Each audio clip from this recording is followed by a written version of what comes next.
करायचं स्मरण. जय जय रघुवीर समर्थ. श्री समर्थ कृपेने आज उत्तमाचा दिवस, वार बुधवार 14 मे 2025. फार फार उत्तमाचा दिवस, सामर्थ्याचा दिवस. ज्येष्ठ निरूपणकार तीर्थरूप डॉक्टर श्री आप्पासाहेब धर्माधिकारी यांचा जन्मदिवस.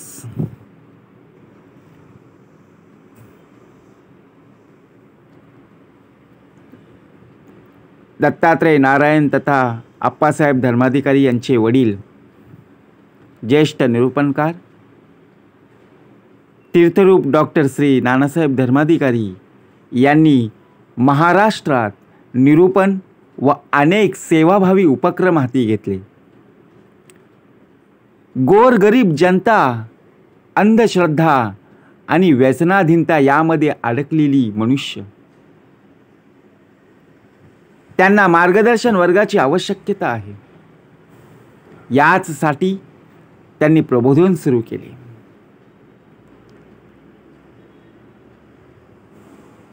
नानासाहेब धर्माधिकारी यांच्या कार्यातून प्रेरणा घेऊन डॉक्टर श्री आप्पासाहेब धर्माधिकारी यांनी हे समाजसेवेचे काम आपल्या हाती घेतले. अज्ञानी जनतेला आध्यात्मिक ज्ञान देण्याचं काम तीर्थरूप डॉक्टर श्री नानासाहेब धर्माधिकारी यांच्यानंतर आप्पासाहेब धर्माधिकारी यांनी हे काम हाती घेतले.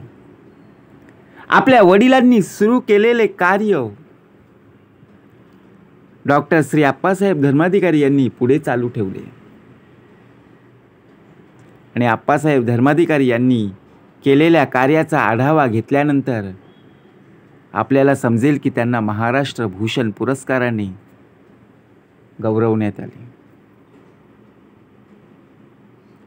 आप्पासाहेब धर्माधिकारी यांनी रायगड जिल्ह्यामध्ये आदिवासी भागांमध्ये अनेक तरुण दारूच्या आहारी गेले होते.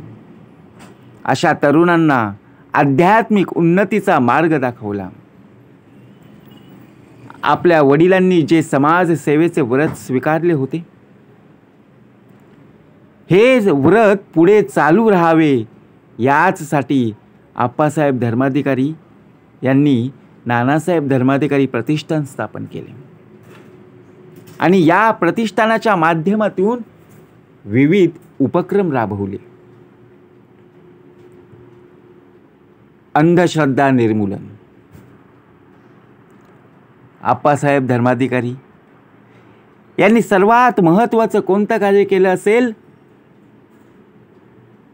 तर प्रत्यक्ष भोळी भाबडी जनता कर्मकांडामध्ये अडकून होती, अज्ञानामध्ये संपूर्णपणे होती. कारण धर्माच्या आणि कर्मकांडांच्या नावाखाली सर्वसामान्य जनतेची होणारी दिशाभूल आप्पासाहेब धर्माधिकारी यांनी आपल्या बैठकांच्या माध्यमातून थांबवली. दुसरं महत्त्वाचं कार्य म्हणजे वृक्षारोपण कार्यक्रम.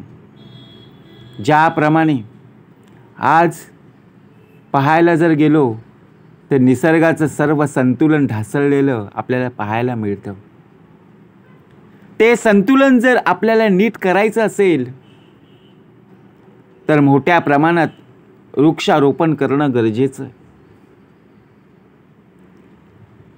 त्यासाठी प्रत्यक्षात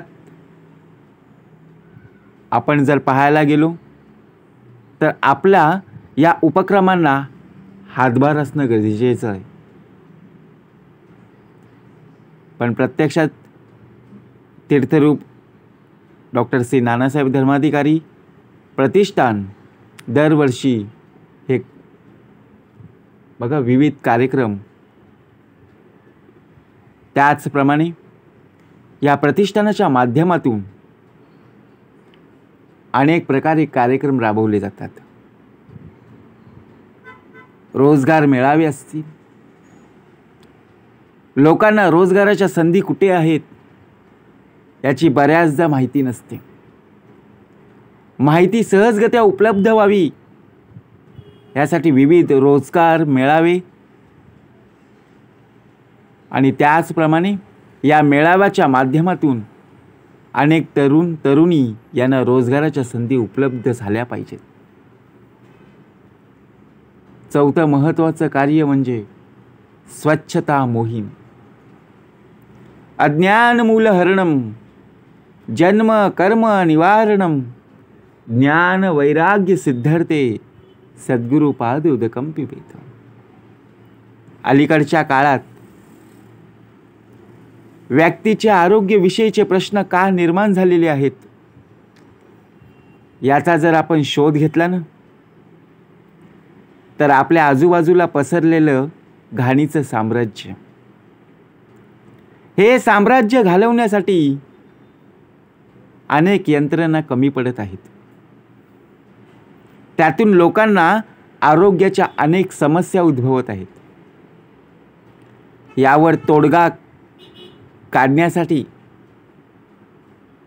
प्रत्यक्षात ज्येष्ठ निरूपणकार तीर्थरूप डॉक्टर श्री नानासाहेब धर्माधिकारी प्रतिष्ठान तथा आप्पासाहेब धर्माधिकारी आणि त्यांचे अनुयायी बघा प्रत्यक्षात अनेक स्वच्छता मोहीम राबवताना आपल्याला पाहायला मिळतात. समुद्रकिनारी असणारी बघा प्रत्यक्षात स्वच्छता, रस्त्यांची स्वच्छता, अशा विविध स्वच्छता मोहीम यशस्वी करून लोकांना स्वच्छतेचे महत्त्व पटवून देण्याचं काम तीर्थरूप डॉक्टर श्री आप्पासाहेब धर्माधिकारी यांनी केले. पाचवा मुद्दा व्यसनमुक्ती. ज्याप्रमाणे लहान मुलं बघा व्यसनामध्ये अडकलेली आहेत. अलीकडच्या काळात त्याचप्रमाणे तरुण तरुणी बघा व्यसनामध्ये अडकलेली आपल्याला पाहायला मिळते. अशा तरुणांना व्यसनाच्या कचाट्यातून बाहेर काढण्यासाठी व्यसनमुक्ती केंद्र आपल्याला पाहायला मिळतं. परंतु श्रवणाची बैठक, त्या बैठकीतून मिळणारं सामर्थ्य, कारण ज्याप्रमाणे आपल्याला मिळालेला हा जो नरदेह आहे, या नरदेहाची किंमत आपल्याला अजूनपर्यंत कळलेली नाही. कारण महत्त्वाचा भाग म्हणजे आरोग्य. कारण आप्पासाहेब धर्माधिकारी यांनी नानासाहेब धर्माधिकारी प्रतिष्ठानमार्फत अनेक आरोग्य शिबिरांचं आयोजन केलं. या आरोग्य शिबिरांच्या माध्यमातून प्रत्येक भागातील लोकांना आरोग्याच्या अनेक सुविधासुद्धा उपलब्ध करून दिल्या. त्याचप्रमाणे रक्तदान शिबिर आयोजित सुद्धा करण्यात आले होते. समाज प्रबोधन, समाजाला एक प्रकारे दिशा देण्याचं कार्य. समाजाला योग्य दिशा द्यायचं असेल तर समाजाचे उत्तम प्रबोधन होणं गरजेचं आहे. नेमकं हेच कार्य आप्पासाहेब धर्माधिकारी यांनी केले. समाजाला सुयोग्य दिशा दाखवण्याचं कार्य आप्पासाहेब धर्माधिकारी यांनी केले. बाल संस्कार, पिंडामध्ये पेरणीच सत्वगुणांच्या संवर्धनाची केली तर सत्वगुणे उत्तम गती आपल्याला पाहायला मिळेल. परंतु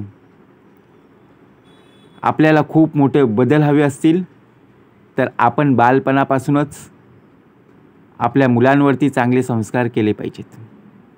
आणि संस्कार व्हावे याचसाठी बालसंस्कार वर्गाच्या बघा प्रत्यक्षपणे आयोजन करण्यात आले आहेत. लहानांपासून मोठ्यांपर्यंत सर्व लोकांना सामावून घ्यायला अनेक समाज कार्य. त्याचप्रमाणे आप्पासाहेब धर्माधिकारी यांचा सर्वात मोलाचा वाटा आहे. आणि त्याच वेळेला आप्पासाहेब धर्माधिकारी यांना महाराष्ट्र भूषण पुरस्कार, सर्वोच्च पुरस्कार हा जाहीर करण्यात आला. त्याचप्रमाणे रक्तदान शिबिर, मनुष्याला रक्ताची कमतरता आहे. अनेक प्रकारे जर पाहता आपण विचार करत असतो, आपला देह आजारी पडत आहे, कारण आपल्या आजूबाजूला असणारी सर्वत्र दुर्गंधी, आपल्या आजूबाजूचा परिसर आपण स्वच्छ ठेवत नाही. मग आपण स्वतःहून काय केलं पाहिजे? बघा भाग कसा दिलेला आहे. देशाला सुधरवण्यापेक्षा आपण स्वतःहून सुरुवात आपल्यापासून करायला हवी. देशाने माझ्यासाठी काय केलंय त्यापेक्षा मी या देशासाठी काय करत आहे हे महत्त्वाचं आहे. आपण आपला परिसर स्वच्छ कसा ठेवता येईल हे पाहायचं आहे. आपल्या आजूबाजूला असणारी जी दुर्गंधी, जो कचरा आहे तो उचलून आपण बघा केराच्या टोपलीमध्ये आपण स्वतःहून ठेवला पाहिजे, कचरा कुंडीत टाकला पाहिजे. आपण आपल्या आयुष्यामध्ये एक संकल्प स्वतःहून केला गेला पाहिजे, ज्याप्रमाणे आपली उद्याची होणारी पिढी, ज्याप्रमाणे आपल्याला जी शिकवण प्राप्त झालेली आहे, वृक्ष वल्ल्या महासौयरे वनचरी ही संतांची शिकवण आहे. मग आपल्याला सुद्धा एक तरी वृक्ष, एक तरी झाड आपल्याला लावता आलं पाहिजे. कारण आपल्या आरोग्यासाठी, आपल्या देहासाठी ऑक्सिजनची कमतरता आहे. आपल्याला श्वास घ्यायला बघा त्रास होतो. जर वृक्ष असतील, झाडं असतील तर बघा उत्तम प्रकारे सावलीसुद्धा मिळते, फळंसुद्धा पाहायला मिळतात, फुलंसुद्धा मिळतात आणि ऑक्सिजनसुद्धा बघा उत्तमतेने. मग ही शिकवण आपल्याला प्रत्यक्षपणे दिली असताना सुद्धा मग आजचा दिवस का महत्त्वाचा आहे? तर आजच्या दिवशी उत्तम प्रकारे आपल्याला संकल्प करता यायला हवा. आज कितीही झालं तरी प्रत्यक्षात आजच्या दिवसाला एक तरी रोप लावणं गरजेचं आहे. आणि नुसतं रोप लावून उपयोगाचं नाहीये, त्या रोपाला दररोज पाणी देणं गरजेचं आहे. कारण पालन पोषण करता तो आहे, बरोबर की नाही? म्हणजेच ज्याप्रमाणे आपल्या आजूबाजूचा परिसर आपल्याला स्वच्छ ठेवता यायला हवा. आपण ज्या व्यसनामध्ये अडकलेलो आहोत, आजच्या दिवसापासून उत्तम प्रकारे संकल्प करायला हवा. बस झालं. हा देह जो ज्या व्यसनामध्ये अडकलेला होता, ते व्यसन आजपासून घेणारच नाही. समर्थ म्हणाले, होणार ते होईना का, जाणार ते जाईना का, तुटली मनातील शंका जन्म मृत्यूची. का म्हणून आपला देह त्या व्यसनामध्ये अडकायचा? असं होता कामा नये. आपल्याला जी शिकवण प्राप्त झालेली आहे, त्या शिकवणीद्वारे मिळालेलं मार्गदर्शन, आई वडिलांचे संस्कार प्रत्यक्षात आपल्याला शेवटच्या क्षणापर्यंत टिकवायचे आहेत. आणि एवढंच मागणं करायचं आहे, या आयुष्यामध्ये आपल्याला जो नरदेह प्राप्त झालेला आहे, या जन्मामध्ये जन्माचं सार्थक जर व्हायचं असेल तर उत्तम प्रकारे ज्याप्रमाणे श्लोक आहे, ज्या ज्या स्थळी हे मन जाय माझे, त्या त्या स्थळी हे निजरूप तुझे, मी ठेवितो मस्तक ज्या ठिकाणी, तेथे तुझे श्री सद्गुरु पाय दोनी. जय जय रघुवीर समर्थ।